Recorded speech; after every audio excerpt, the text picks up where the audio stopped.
But to us, we really define a hate group as an organization, so that's the group part, that based on its own official statements and principles, the statements of its leaders and its activities, has these beliefs or practices that attack or malign entire classes of people, typically for immutable characteristics like race. And that really is the definition for us as a hate group. It's pretty in line with how state and federal governments also define hate crimes, right? Like, was it a crime that was motivated against a whole class of people for this immutable characteristic, like race, religion, something that is, inherent to them as a person.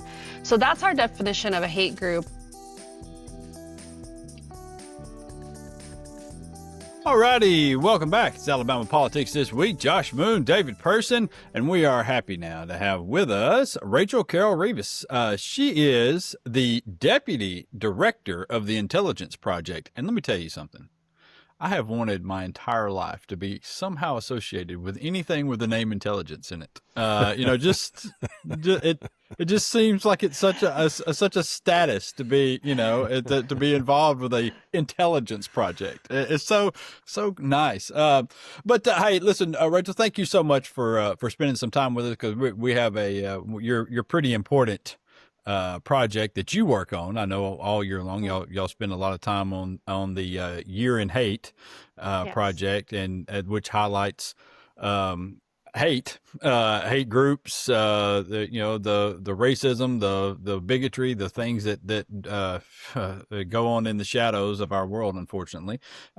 So thank you for spending some time with us. And I guess if you would, could you just kind of tell people what, I know this thing gets knocked around some nationally, and and everybody you put so and so on the list, and they've earned it.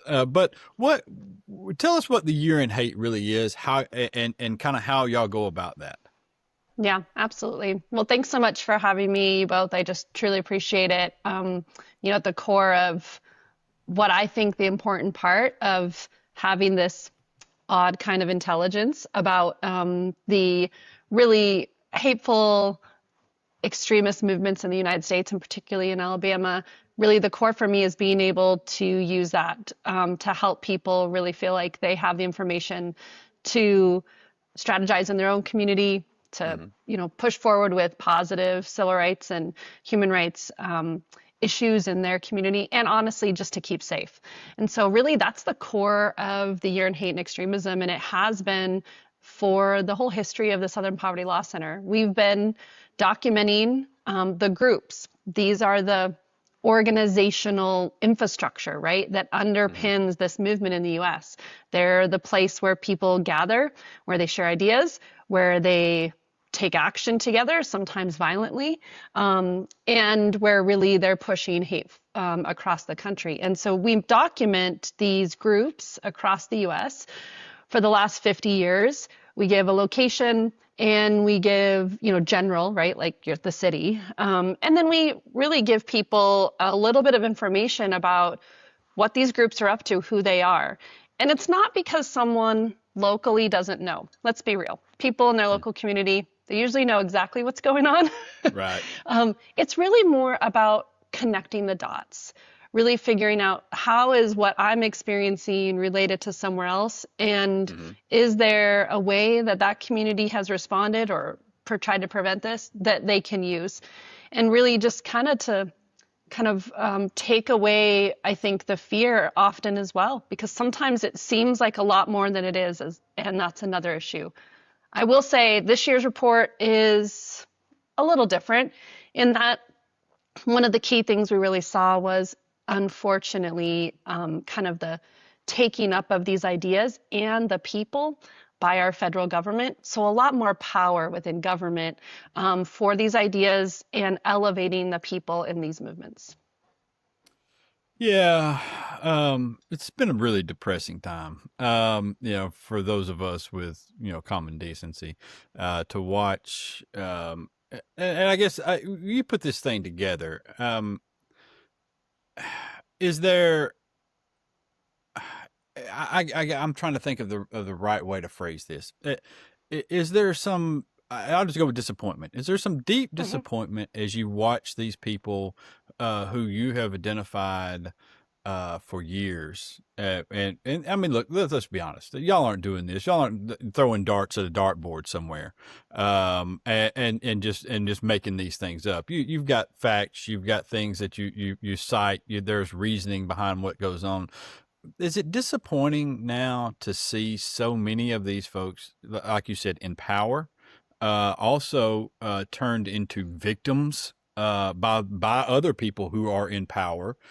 You see that all the time. Where you've misidentified so and so simply because they don't want to allow this group of people to not have these rights that everybody else has. You know, Eh, is that? I mean, there seems to have been an about face on so many fronts where we're with these groups over the last 5-6 years, especially. Is that how discouraging is that for you, given the work that you do? Yeah. I've been doing this particular work for 20 years, and um, I laugh because, I was watching and honestly even at some of the first Oath Keeper events. And it was, two people.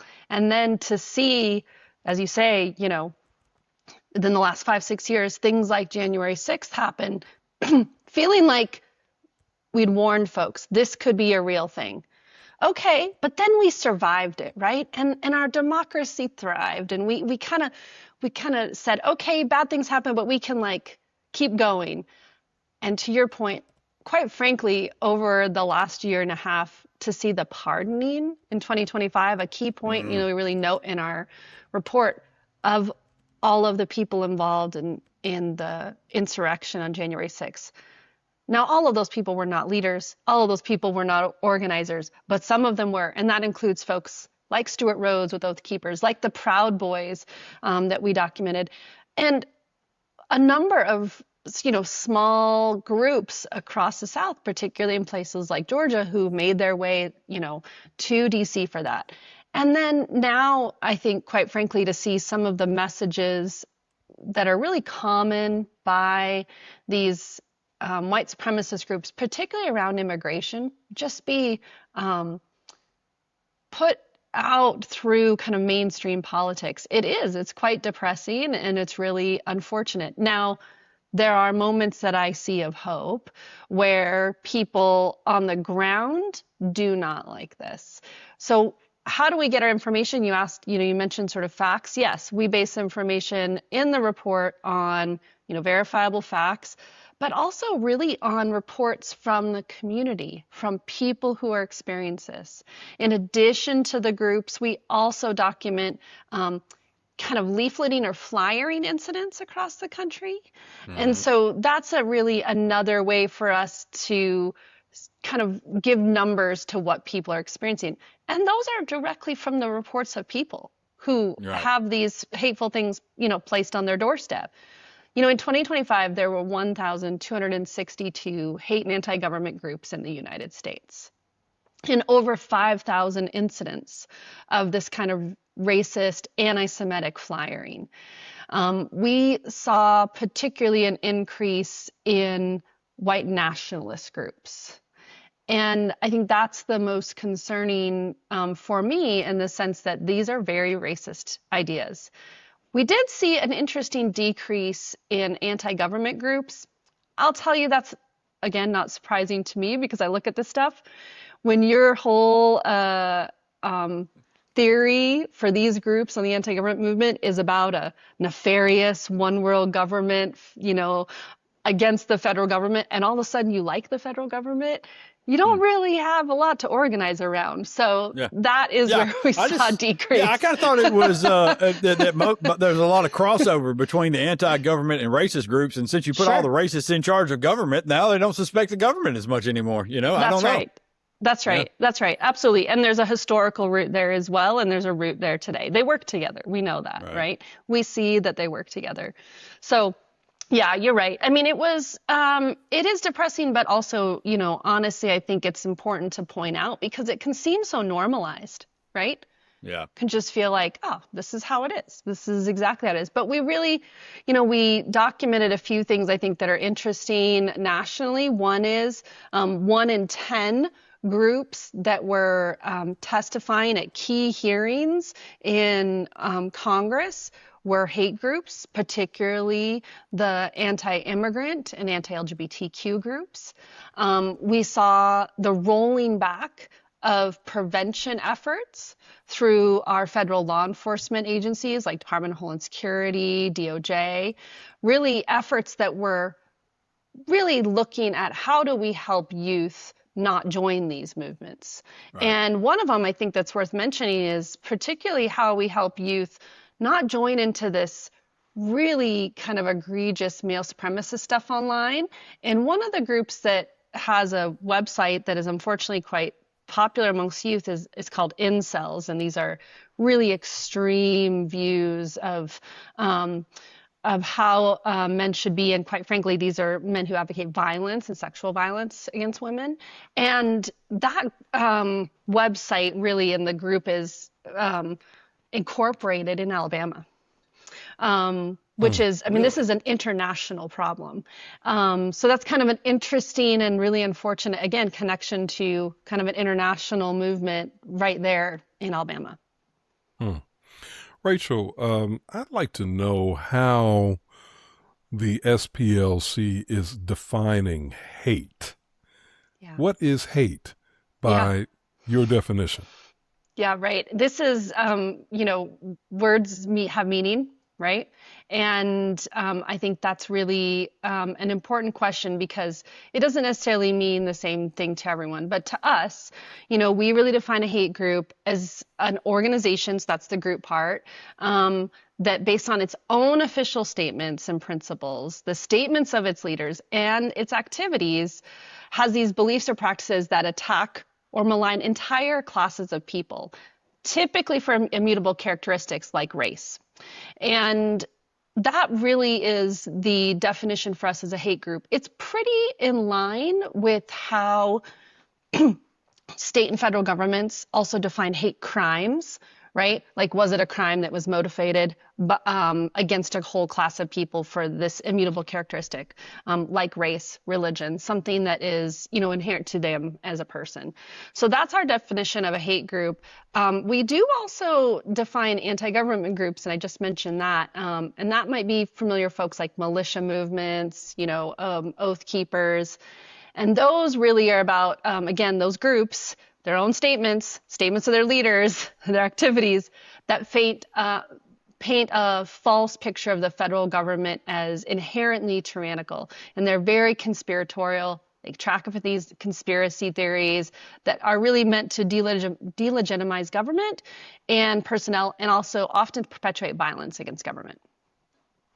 So I know that there have been times in history where, pardon me, there have been efforts to suggest that groups that I'll say prefer or focus on a certain group of people as a hate group. For example, let's take the NAACP. Mm-hmm. You know, you talk to certain people through the years, and I don't think this is a widely held view, but I think if you talk to certain people through the years, they'll try to suggest that the NAACP or the United Negro College Fund is somehow racist or hate-based or exclusionary because their focus is specifically on elevating a specific group of people. How would you respond to that concern? Yeah. I think twofold. One is you really mentioned their activities are focused on elevating a group of people, right? So may that be around, you know, education, community and business, a faith community that is, you know, trying to grow because they believe in that. I mean, these are the things that really focus on that elevation. But to be honest, I think it's also really important that we mention power because otherwise, we will have groups like, quite frankly, white power groups, white separatist groups, who say they're just about elevation. But at the end of the day, they already have power, right? They are trying to keep and maintain power and have more rights than others. And that might be through official government rights, but it also might just be that they have more access because of an unequal system. And so I think it's important to note that it's about that advocacy, about that elevation, but it's also about history and context. We can't ignore what's happened before and what continues to happen when it comes to who has more access, influence, opportunity, rights than others. Right. And I think that's an excellent point. I know some of the people that would take that point of view that, there's something wrong with having a United Negro College Fund or an NAACP would suggest that that white people generally and white men in particular right now are victims, that they are having their rights taken away from them. Mm-hmm. Yeah.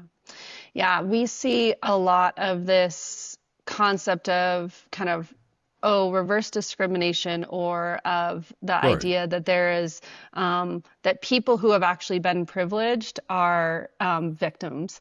And from that, that's actually really just a manipulative tactic to get people to join their group and to then advocate to go backwards. It's regressive to advocate for a time that was less equal, to advocate for more power over others.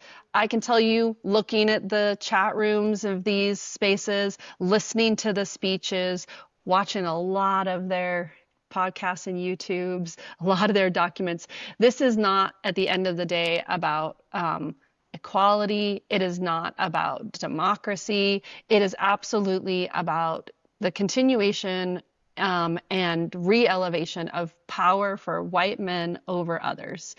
So I think it's a manipulation tool, but I will say that we see that these hate groups, particularly their leaders, they really do use the social issues of the day to try to insert their ideas. And so that's why we see some of the most activity in really politically active places. So people always ask, where's the most activity in the US? It's like swing states, right? When is the most activity? Election cycles. And that's because they take these issues that are legitimate concerns of people. Hey, I don't have enough money to afford the groceries, and the fact that there's inflation and everything's gone up.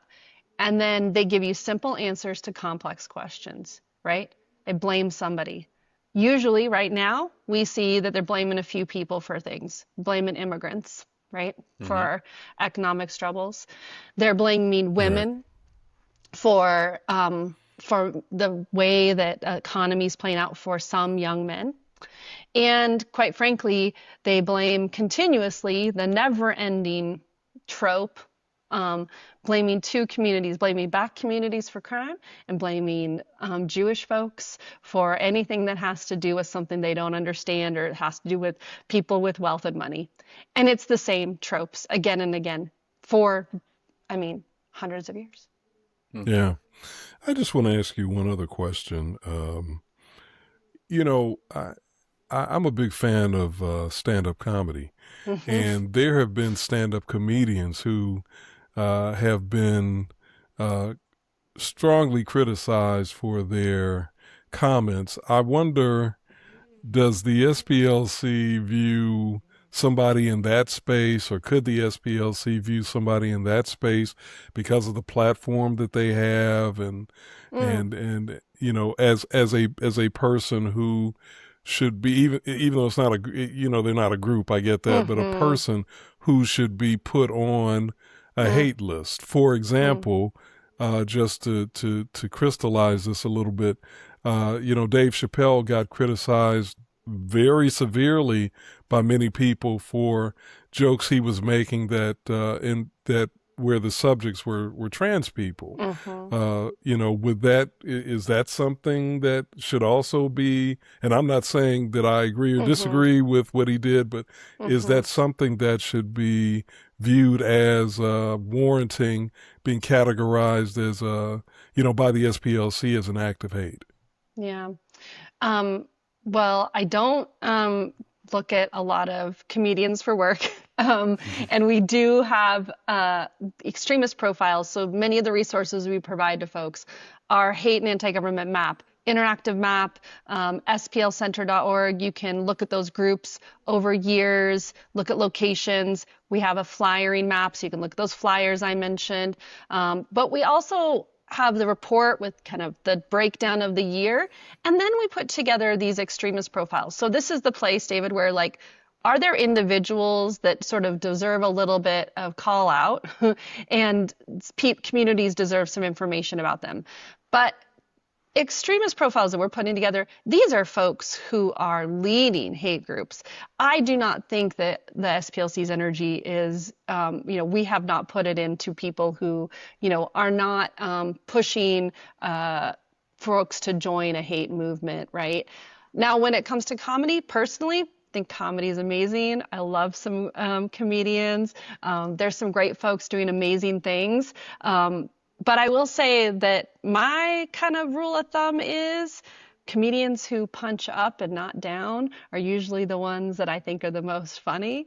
And they do some great stuff. I think, oh gosh, y'all probably seen Josh Johnson out there, pretty hilarious. Yeah. And Harry Kondabolu. Harry Kondabolu is amazing, really funny.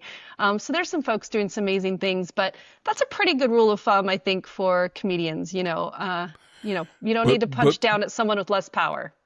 But again, my question isn't just about the content, but it's about the platform and the ability to influence. Doesn't that warrant, or could that warrant some attention? Well, I mean, popular culture and the way that I think individual figures play a role in kind of hate and extremist ideas, I mean, it does matter, to your point. And I think we do need to be attentive to it. And that could include comedy. Where I see the most influence happening, honestly, and the most problems is less in that space and more in, quite frankly, the kind of streamers, these folks who take their camera, they call themselves, we have an essay in our Year in Hate report about this, they call themselves journalists, they're showing up at events, and they're trying to incite a conflict and film it for clicks and monetization. One of the things we note about that is that these so-called influencers or streamers have had unprecedented access to the White House. They had a whole meeting, right, in the White House. And then we're seeing this kind of interesting thing happen where they seem to know some things before everyone else, and they're, asking people about these topics, or they're directly trying to incite them. And a good example of that is, when you have streamers showing up at pride events trying to pick a fight and trying to incite someone to violence, or showing up and really pushing those ideas around Haitian immigrants. There was a lot of streamers, and these folks are coming from around the country, showing up in your local community and trying to make a spectacle. Yeah. How would you categorize what Charlie Kirk was doing then, in light of what you just said? Yeah, I think Turning Point USA for the Southern Poverty Law Center is listed as an anti-government group. And that's because of the, again, conspiracy theories, the idea that there is this tyrannical one world government. And there, I think, is a lot of concern about Turning Point USA's history, the way that they really pushed the doxing and the harassment of professors through their professor watch list. One of the first things the organization did. I will say in the last year, we really have seen a change since the really awful, egregious and totally inappropriate killing of Kirk, is a change in that organization, because this is a very misogynistic movement, and the organization Turning Point is now led by Erica Kirk. And there is quite a split inside that movement of people who don't seem to validate her as a legitimate leader because of their ideas about what women's role should be. And that is primarily and only as a mother and caretaker and not as a professional. And so we're seeing dwindling numbers of people watching their podcasts and their videos, attending their events, a lot of internal strife, and then, of course, a lot of really ridiculous conspiracies about Erica's role even in her husband's death, which is just absolutely awful and uncalled for. Sure. Absolutely. It's watching the snake eat itself. So it's all right, tell people to wrap up. Just tell people where can they find this version of the Hate Watch. How could they support y'all? Yeah, absolutely. So splcenter.org, you can find all the resources. Our Year in Hate and Extremism report is right there. You'll find information particularly about Alabama on that map, including the 20 hate anti-government groups that we documented operating in the state. And I think it's really, yes, we absolutely appreciate the support of communities. There's an opportunity to donate and support this work, but there is also an opportunity to share your information. I fully believe in that community-rooted research, as I said. So there's a place to put tips and to ask questions. You can contact us right there. We absolutely follow up on every one of those, something that's happened in your community that's concerning. And now I really want to just say that one of the key things we've been doing lately is also providing resources to people who are targeted by hate, who are dealing with these kind of groups locally. And so we have a whole suite of information on prevention of hate and extremism and helping communities respond. You'll find it all right there on the site. And, we couldn't thank the state enough for being the home for our organization and for really being the home for a national civil rights movement that is countering hate across the United States. Well, listen, we thank you. Thank you for what you do. I know scrolling through the message boards and the messaging of a lot of these things has got to be stomach churning for a good part of your year. I hate that you have to do it, but we are very appreciative that you're keeping track of these things. And we're gonna keep promoting y'all as a good thing because we believe what the SPLC is doing. We are happy to we have they do some advertising with us, but we would love to do even more in the future at some point because we believe in the projects that y'all do and the work that's done there. So thank you so much, Rachel, for spending the time with us, and even more for what y'all are doing over there. Thank you so much. Yep. Thank you. I appreciate it. All right, thank you. All right, we're going to slide out. We'll come back in just a minute. It's Alabama Politics This Week. We're back in a moment.